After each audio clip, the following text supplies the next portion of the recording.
নমস্কার, স্বর্ণালী স্পিক্সে আপনাদের সকলকে জানাই স্বাগত। আমি রয়েছি স্বর্ণালী আপনাদের সঙ্গে। আজ আবারও আলোচনা করব রাজ্যের প্রধান বিরোধী দল অর্থাৎ ভারতীয় জনতা পার্টি সম্পর্কে। আমরা দেখেছি রাজ্যে পুরুলিয়া এবং বাঁকুড়া এই যে দুটি জেলা রয়েছে, সেই দুটি জেলায় কিন্তু ভারতীয় জনতা পার্টি তারা কিন্তু উল্লেখযোগ্য ফলাফল করেছে গতবারের নির্বাচনগুলিতে। সেখানে ঠিক কোন কোন কেন্দ্রে 2026 বিধানসভা নির্বাচনে একেবারে হাড্ডাহাড্ডি লড়াই হতে চলেছে, সেই সব কেন্দ্রের মধ্যে মূলত 10টি কেন্দ্রের বিষয়ে আপনাদের জানাবো। মূলত 10টি কেন্দ্র কিন্তু আমি বেছে নিয়েছি এবং সেই তথ্যই আপনাদের সঙ্গে ভাগ করে নেব। ভারতীয় জনতা পার্টি এই কেন্দ্রগুলিতে কিন্তু এবারের নির্বাচনে 2026 নির্বাচনেও বাজিমাত করতে পারে এবং তৃণমূল কংগ্রেস অর্থাৎ রাজ্যের শাসক দলকে, বর্তমান শাসক দলকে তারা কিন্তু বেশ যে চিন্তায় ফেলতে পারে এই কেন্দ্রের ক্ষেত্রে, তা বলাই বাহুল্য।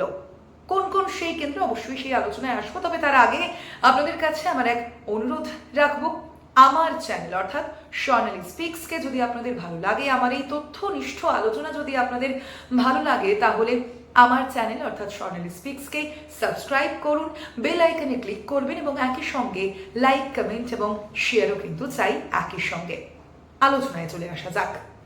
2021 বিধানসভা নির্বাচন, 2024 লোকসভা নির্বাচন এবং এই প্রেক্ষাপটে বর্তমানে ঠিক কি পরিস্থিতি, সে সমস্ত হিসাব কিন্তু আপনাদের সামনে রাখতে চলেছি।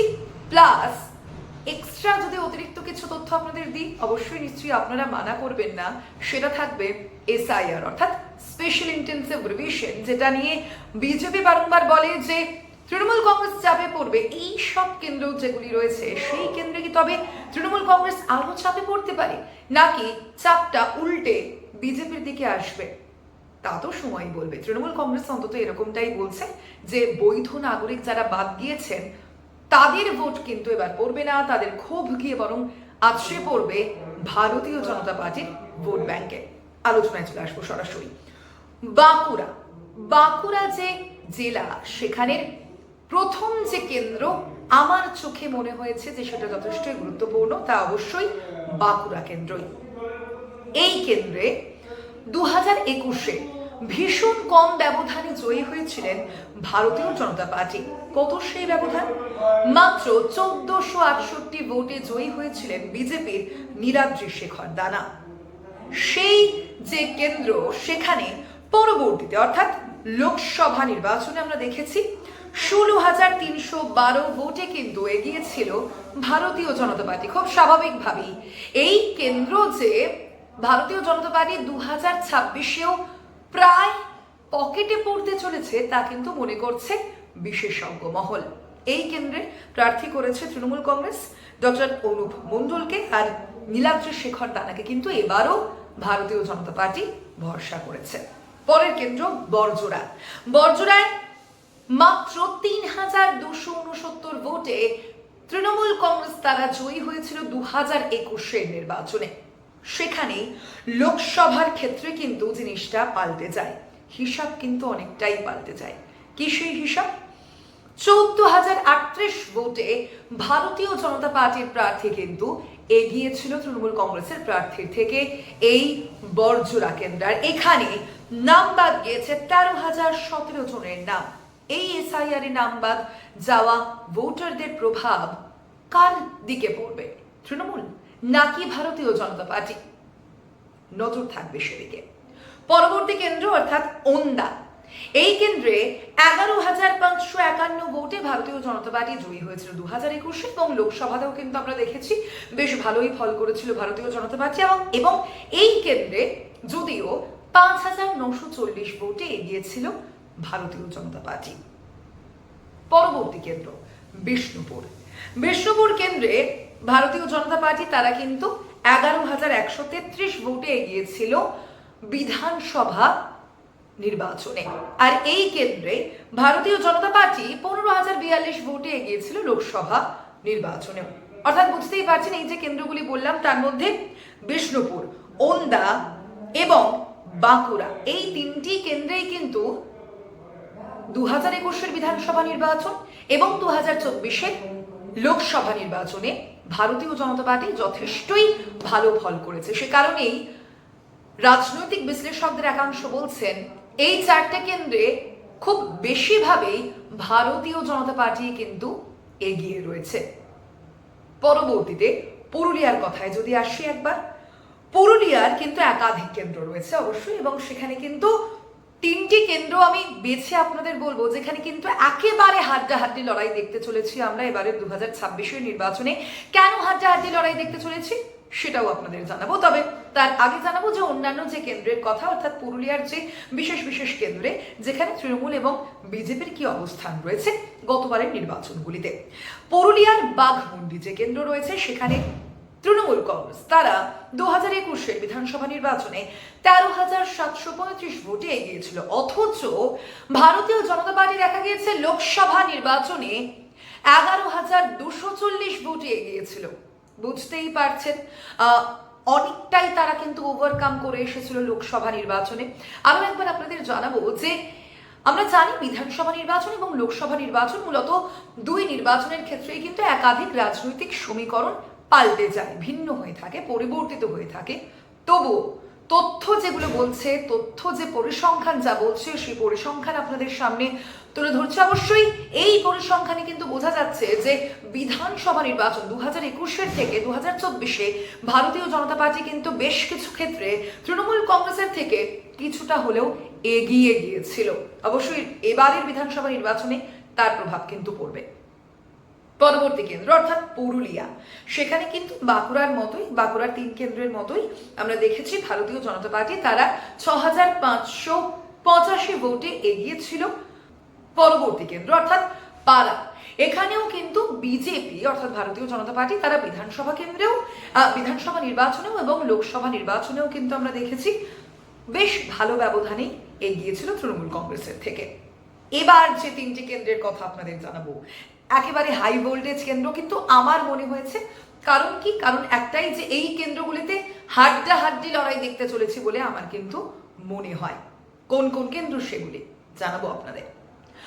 বলরামপুর, বলরামপুর যে কেন্দ্র সেখানে মাত্র 273, আরো একবার বলি হাজারও কিন্তু ওঠেনি, 273 ভোটে ভারতীয় জনতা পার্টি তারা কিন্তু এগিয়েছিল 2021 বিধানসভা নির্বাচন। আর এই কেন্দ্রেই আমরা দেখেছি টিএমসি তৃণমূল কংগ্রেস তারা কিন্তু লোকসভা নির্বাচনে বিজেপিকে পেছনে ফেলে দিয়েছিল, বিজেপির থেকে তারা এগিয়েছিল 1150 ভোটে। অবশ্যই মার্জিন খুব কম, কিন্তু এগিয়ে থাকা মানে তো এগিয়ে থাকাই, তথ্য কিন্তু তেমনটাই বলছে।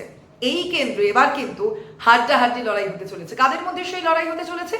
শান্তিরাম মাহাতো তৃণমূল কংগ্রেসের প্রার্থী, আর অন্যদিকে জলধর মাহাতো ভারতীয় জনতা পার্টির প্রার্থী। এদের মধ্যেই কিন্তু হাড্ডাহাড্ডি লড়াই দেখবো আমরা 2026 নির্বাচনে। পরবর্তী যে কেন্দ্র আসবো রঘুনাথপুর, এটাও কিন্তু যথেষ্টই হাড্ডাহাড্ডি লড়াইয়ের একটি কেন্দ্র বলেই আমার মনে হচ্ছে, কারণ এখানেও কিন্তু সংখ্যা কথা বলছে। কি কথা শোনাবো আপনাদের অবশ্যই।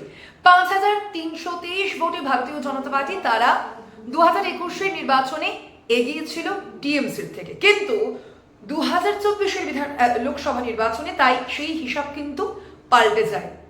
ব্যবধান যদিও প্রচন্ড অল্প ছিল, একেবারেই ক্ষীণ, কিন্তু তবুও টিএমসি কিন্তু এই কেন্দ্রে এগিয়েছিল কত ভোটে জানেন? মাত্র 455 ভোটে এগিয়েছিল তৃণমূল কংগ্রেস নেতৃত্ব। আর এই কেন্দ্রেও হাড্ডাহাড্ডি লড়াই তো আমরা দেখতে চলেছি হাজারি বাউরি এবং মামুনি বাউরির মধ্যে। দুজনই সারনেমই কিন্তু একই রকম, অবশ্যই একজন তৃণমূল প্রার্থী এবং একজন ভারতীয় জনতা পার্টির প্রার্থী। পরবর্তী কেন্দ্র অর্থাৎ কাশীপুর, সেখানে 7,240 ব্যবধানে জয়ী হয়েছিল ভারতীয় জনতা পার্টি 2021 সালে। লোকসভা নির্বাচনে কিন্তু এই কেন্দ্রের হিসেবেও পাল্টে দিয়েছিল তৃণমূল কংগ্রেস। আবারও বলে রাখি এখানেও জয়ের ব্যবধান অনেকটাই কম ছিল, তবু এগিয়ে ছিল তৃণমূল কংগ্রেস। এই কেন্দ্রে 1,866 ভোটে তৃণমূল কংগ্রেস এগিয়েছিল। এই কেন্দ্রে তৃণমূল প্রার্থী করেছে সৌমেন বেলথারিয়াকে, আর অন্যদিকে কমলকান্ত হাঁসদাকে প্রার্থী করেছে ভারতীয় জনতা পার্টি। এবারে ঠিক কি হতে চলেছে, অর্থাৎ 2026-এর নির্বাচনে ঠিক কি হতে চলেছে। ভারতীয় জনতা পার্টি যে সব কেন্দ্রের কথা আপনাদের ইতিমধ্যেই জানিয়েছি, যে বিধানসভা এবং লোকসভা কেন্দ্রে কিন্তু তারা এই জয়ের ধারা বজায় রেখেছিল, অর্থাৎ এগিয়ে থাকার থেকে ছিলেন তারা নিকটতম প্রতিদ্বন্দ্বী তৃণমূলের থেকে। এবং এই সব কেন্দ্রে কি এবারেও বিধানসভা নির্বাচনেও কি এগিয়ে থাকবে ভারতীয় জনতা পার্টি, সেই প্রশ্ন কিন্তু থাকছে। যদিও সম্ভাবনা কিন্তু তেমনটাই বলছে যে এই কেন্দ্রে কিন্তু ভারতীয় জনতা পার্টি তারা কিন্তু এগিয়ে থাকবে বলেই মনে করছেন বিশেষজ্ঞরা। আমি কিন্তু বলছি না, তথ্য আমি দিয়েছি, বিচার আপনারা করবেন অবশ্যই বিশ্লেষকরা এবং রাজনৈতিক বিশেষজ্ঞদের একাংশ কি বলছেন সেই তথ্য আপনাদের সামনে তুলে ধরেছি। পাশাপাশি SIR স্পেশাল ইন্টেন্সিভ রিভিশন, যার কারণে বহু মানুষের নাম কিন্তু ইতিমধ্যেই বাদ গিয়েছে, সেই নাম বাদের কারণে তার প্রভাব কতটা পড়বে এই সব কেন্দ্রে সেটাও কিন্তু ঠিক বুঝে ওঠা যাচ্ছে না, আমার মনে হয় ঠিক ঠাহর করা যাচ্ছে না। এবং সেই কারণে একদিকে যেমন তৃণমূল কংগ্রেস নেতৃত্ব তারাও আমরা দেখতে পাচ্ছি যে বিভিন্ন সময় ভারতীয় জনতা পার্টির বিরুদ্ধে সরব হয়েছে, কিন্তু অন্যদিকে ভারতীয় জনতা পার্টিও কিন্তু কোথাও গিয়ে একটা ভাবছে যে তাদের এই যে SIR, যার কারণে তারা বলছে যে তৃণমূল কংগ্রেসের জন্য এবারে নির্বাচন যথেষ্টই চাপের হবে, সেটা আবার বুমেরাং হয়ে ফিরে আসবে না তো ভারতীয় জনতা পার্টির কাছে। প্রশ্ন কিন্তু এখানেও থাকছে। আর যে হাড্ডাহাড্ডি লড়াইয়ের কথা বলেছে, সেই হাড্ডাহাড্ডি লড়াই কিন্তু অবশ্যই আমরা দেখব এবং 4 মেতে আমাদের দেখতেই হবে, সেদিকে নজর রাখতেই হবে। পাশাপাশি আপনাদের আরো একটা বিষয় বলছি, আপনাদের থেকেও কিন্তু আমি এই বিষয়ে মতামত জানতে চাইছি, অর্থাৎ কি বাঁকুড়া এবং পুরুলিয়া যে কেন্দ্রের কথা আমি বললাম, মূলত 10টা কেন্দ্রের হিসাব আপনাদের সামনে রেখেছি, এবং সেই কেন্দ্রে আপনাদের কি মনে হচ্ছে, এই তথ্যের প্রেক্ষিতে কি মনে হচ্ছে? হাড্ডাহাড্ডি লড়াই তো একদিকে থাকবেই, তবে সেই কেন্দ্রগুলিতে বিজেপি এগিয়ে থাকবে এবার নির্বাচনে নাকি তৃণমূল? আপনাদের থেকে কিন্তু আমি একটা উত্তর চাইছি। আপনারা যদি কমেন্টের মাধ্যমে সেই উত্তর আমার কাছে আমার ভিডিওতে দিতে পারেন, অবশ্যই আমার কাছে পৌঁছে দিতে পারেন, তাহলে কিন্তু আমার কাছে এবারের বিধানসভা নির্বাচনের হিসাবটা করা অনেকটাই সহজ হবে। তবে আজ এ পর্যন্তই। তবে শেষ করার আগে আপনাদের কাছে আবারও একবার অনুরোধ করব যে আমার এই তথ্য, এই পরিসংখ্যান যদি আপনাদের ভালো লাগে তাহলে কিন্তু আমার এই চ্যানেল অর্থাৎ স্বর্ণালী স্পিক্সকে সাবস্ক্রাইব করুন, কমেন্ট, লাইক এবং শেয়ার করুন এবং একই সঙ্গে বেল আইকনেও ক্লিক করুন। আজ এ পর্যন্তই। ধন্যবাদ, শুভরাত্রি।